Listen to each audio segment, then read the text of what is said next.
Более 26 миллионов рублей необходимо для капитального ремонта интерната «Милосердие». Глава Северной Осетии Таймураз Мамсуров совершил сегодня рабочую поездку по учреждениям социального обслуживания граждан.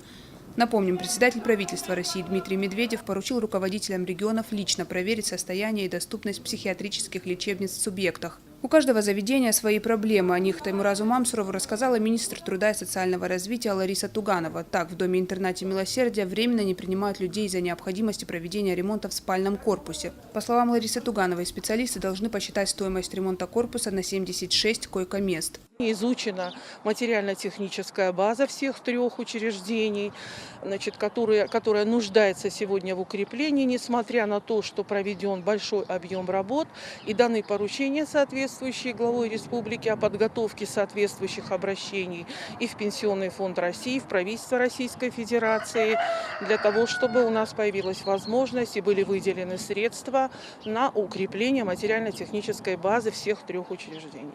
В конце поездки Таймураз Мамсуров посетил интернат для детей с отклонениями в развитии «Ласка». Воспитанники продемонстрировали главе республики музыкальный номер, а пара в национальных костюмах исполнили астинский танец «Хонга». Специалисты учреждения объясняют такую активность детей занятиями в развивающей комнате по методикам Монтессори.